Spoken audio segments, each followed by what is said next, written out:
ہمارا روز جزا سے کوئی تعلق نظر نہیں آتا، ہم اس کے لیے پریشان نہیں ہیں، وہ مسئلہ ہی نہیں ہے ہمارا مسئلہ تو دنیا ہے، گھر نہیں ہے اپنا، اور گھر پرانا ہو گیا ہے، اور کرائے کے گھر میں رہ رہے ہیں، اور یہ ہے اور وہ ہے، خرچے نہیں پورے ہو رہے، بجلی کے بل زیادہ ہیں، گیس مہنگی ہو گئی ہے، ہر چیز مہنگی ہے، بس آپ کا یہی مسئلہ ہے اور کوئی مسئلہ نہیں ہے آپ کا۔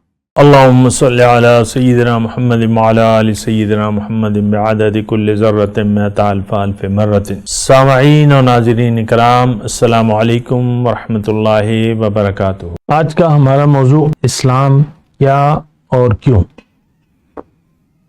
دیکھیں، یہ ایک بہت ہی بنیادی اور اہم موضوع بھی ہے، سوال بھی ہے، اور جہاں تک ہمارا تعلق ہے تو ہمیں اس موضوع کی یا اس سوال کی آج کے مسلمان کو ضرورت محسوس نہیں ہوتی، یعنی اس کی معلومات کی کہ اسلام کیا ہے اور کیوں ہے۔ تو کیونکہ دیکھیں، اس میں ایک مسئلہ ہے، اگر آپ دنیا کا دھوکہ آپ کو لگ گیا ہے تو پھر آپ کو اسلام کی کوئی ضرورت نہیں ہے۔ کہنے کا میرا مطلب یہ ہے کہ اگر آپ ظاہر کے دھوکے میں مبتلا ہیں اور ظاہر کو آپ نے حقیقت سمجھ لیا ہے، اب اسلام کیا اور کیوں، یہ آپ کا مسئلہ نہیں ہے۔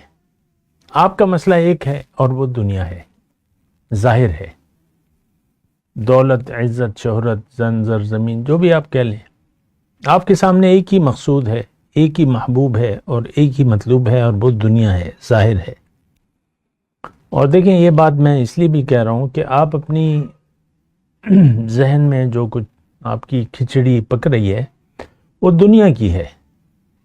آپ کی ساری پریشانیاں کا تعلق دنیا سے ہے، ظاہر سے ہے۔ آپ کی ساری خوشیوں کا تعلق دنیا سے ہے، ظاہر سے ہے۔ آپ کو دنیا کے علاوہ کوئی اور غرض ہے نہیں حقیقی طور پہ۔ باقی تو باتیں ہیں، دعوے ہیں، وہ ایک الگ مسئلہ ہے۔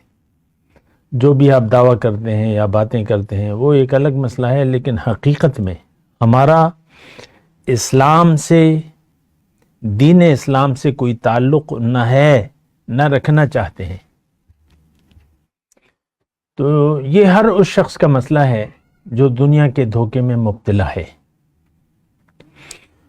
تو غلط فہمی میں نہ رہیں کہ آپ مسلمان ہیں یا آپ اللہ کے بندے ہیں۔ ہم سب نفس کے بندے ہیں، ہم ظاہر کے بندے ہیں، اور اللہ کے بندے نہ ہیں، نہ بننا چاہتے ہیں۔ حقیقت یہ ہے۔ بہرحال اسلام کی میں بات کر رہا ہوں۔ دیکھیں، انسان مقصود کائنات ہے۔ اللہ تعالیٰ نے یہ کائنات انسان کے لیے بنائی ہے۔ جب یہ انسان کا سلسلہ، یعنی وہ ارواح، عالم ارواح میں وہ ارواح ختم ہو جائیں گی تو قیامت کا وقت قریب آ پہنچے گا۔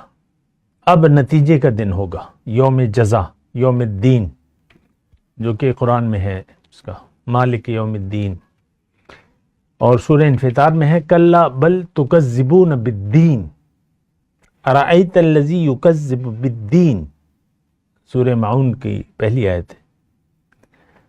تو روز جزا ہمارا اس سے کوئی تعلق نہیں ہے۔ یہ پہلے میں آپ کو بار بار یہ بات مختلف طریقوں سے یہ کہہ رہا ہوں، ہمارا روز جزا سے کوئی تعلق نظر نہیں آتا، ہم اس کے لیے پریشان نہیں ہیں، وہ مسئلہ ہی نہیں ہے ہمارا مسئلہ تو دنیا ہے، گھر نہیں ہے اپنا، اور گھر پرانا ہو گیا ہے، اور کرائے کے گھر میں رہ رہے ہیں، اور یہ ہے اور وہ ہے، خرچے نہیں پورے ہو رہے، بجلی کے بل زیادہ ہیں، گیس مہنگی ہو گئی ہے، ہر چیز مہنگی ہے، بس آپ کا یہی مسئلہ ہے اور کوئی مسئلہ نہیں ہے آپ کا۔ اسی دنیا کے لیے آپ اپنا ملک چھوڑ جاتے ہیں، جوان لڑکے بوڑھے ماں باپ کو چھوڑ کے چلے جاتے ہیں، بلکہ ماں باپ خود بھجوا دیتے ہیں کہ جاؤ بیٹا اپنی دنیا سنوارو، ہم تو جب تک زندگی ہے جئیں گے، پھر مر جائیں گے، تمہیں تو اللہ تعالیٰ نے دنیا کے لیے پیدا کیا ہے، تم اپنی دنیا بہتر کرو، دنیا کماؤ، ڈالر کماؤ، درہم و دینار کماؤ، بس ہمارا اور کوئی مسئلہ ہے نہیں۔ یہ بات میں نہایت اطمینان سے اور تسلی سے آپ کو کہہ رہا ہوں، آپ اس بات کو چیلنج نہیں کر سکتے۔ ہمارا مسئلہ ظاہر کا ہے، علماء کا مسئلہ بھی دین کا ظاہر ہے، باطن نہیں ہے۔ ویسی ایک بات کہہ رہا ہوں، اور میں آپ کو یاد دلاتا ہوں حضور صلی اللہ علیہ وسلم کی وہ بات، اندیشہ ہے مجھے کہ تم پر ایک وقت ایسا آئے گا اے مسلمانوں کہ دین کا صرف نام رہ جائے گا، اسلام کا صرف نام رہ جائے گا، اور قرآن کا صرف رسم الخط رہ جائے گا۔ مساجد آباد ہوں گی، ہدایت سے خالی ہوں گی۔ آسمان کی چھت کے تلے اس دور کی شریر ترین مخلوق، اس دور کے علماء ہوں گے، فتنہ ان میں سے اٹھے گا اور ان میں واپس لوٹے گا۔ آج ہمیں اسلام کے بارے میں نہیں بتایا جا رہا۔ عام طور پہ جو بھی باتیں ہیں وہ سرسری ہیں، حقیقت اسلام کی ہمیں نہ معلوم ہے، نہ ہم پوچھتے ہیں، نہ ہمیں بتائی جا رہی ہے۔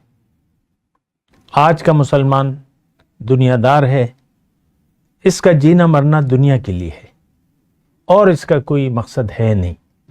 ہمارا مقصد صرف دنیا ہے، ظاہر ہے۔ تو دیکھیں یہ باتیں بڑی اہم ہیں۔ میں اپنے موضوع کی طرف آتا ہوں۔ دیکھیں اسلام کی میں بات کر رہا تھا، اسلام کیا ہے؟ دیکھیں اسلام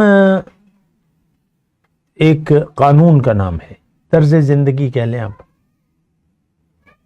زندگی گزارنے کا طریقہ، طرز حیات، طرز زندگی، ضابطۂ حیات، قانون، اللہ کا قانون، اللہ کا پسندیدہ قانون، دین، اللہ کا پسندیدہ طرز زندگی، یہ سارا اسلام کی تشریح ہے۔ یعنی اسلام اس بات کا نام ہے۔ اسلام دراصل ایک راستہ ہے، اور یہ اللہ کا راستہ ہے۔ قرآن ہمیں اللہ کا راستہ بتاتا ہے، قرآن اسلام کی تشریح کرتا ہے، قرآن ہمیں اللہ کا راستہ بتاتا ہے۔ ان ھذا القرآن یہدی للتی ہی اقوم، یہ قرآن، بے شک یہ قرآن، ان ھذا القرآن، قرآن کی آیت ہے، یہدی للتی، یہ اللہ کے سیدھے راستے کی طرف رہنمائی کرتا ہے۔ پیغمبر آتے ہیں، لوگوں کو اللہ کا سیدھا راستہ بتاتے ہیں، لوگوں کو دعوت دیتے ہیں کہ اے لوگو، اللہ نے تمہیں دنیا کے لیے نہیں بنایا، اللہ نے تمہیں اپنے لیے بنایا ہے، تم نے اللہ کو منزل بنانا ہے اور اللہ کے راستے پر چلنا ہے۔ وَإِنَّكَ لَتَهْدِي إِلَى صِرَاطٍ مُسْتَقِيمٍ صِرَاطِ اللَّهِ الَّذِي لَهُ مَا فِي السَّمَاوَاتِ وَالْأَرْضِ، اور یقیناً آپ لوگوں کو سیدھے راستے کی طرف بلانے والے ہیں، اور یہ سیدھا راستہ اللہ کا راستہ ہے، جس کے لیے ہے جو کچھ آسمانوں میں ہے اور جو کچھ زمین میں ہے۔ تو اسلام اللہ کی مرضی سے زندگی گزارنے کا نام اسلام ہے، دین اسلام۔ شیطان کا راستہ یہ بھی میں آپ کو بتاؤں گا، لیکن آج کا موضوع میرا یہی ہے کہ اسلام کیا ہے۔ اسلام میں نے آپ کو بتایا ہے، اللہ کی مرضی سے زندگی گزارنے کا نام اسلام ہے، اپنی مرضی اللہ کی مرضی میں گم کرنے کا نام اسلام ہے، آخرت کے لیے زندگی گزارنا اس کا نام اسلام ہے، دنیا کی زندگی پر آخرت کی زندگی کو ترجیح دے کر زندگی گزارنے کا نام اسلام ہے، اللہ کے رسول کے طریقے کے مطابق زندگی گزارنے کا نام اسلام ہے، اپنی مرضی چھوڑ کے اللہ کی مرضی کے مطابق زندگی گزارنے کا نام اسلام ہے۔ اور یہ ساری باتیں ہم میں نہیں ہیں، کیونکہ ہم نے منزل بدل لی ہے۔ ہمارا مقصود، محبوب اور مطلوب اللہ نہیں ہے، نہ اس کو ہم اپنی منزل بنانا چاہتے ہیں۔ وآخر دعوانا الحمدللہ رب العالمین۔ مولاي صل وسلم دائما ابدا على حبيبك خير الخلق كلهم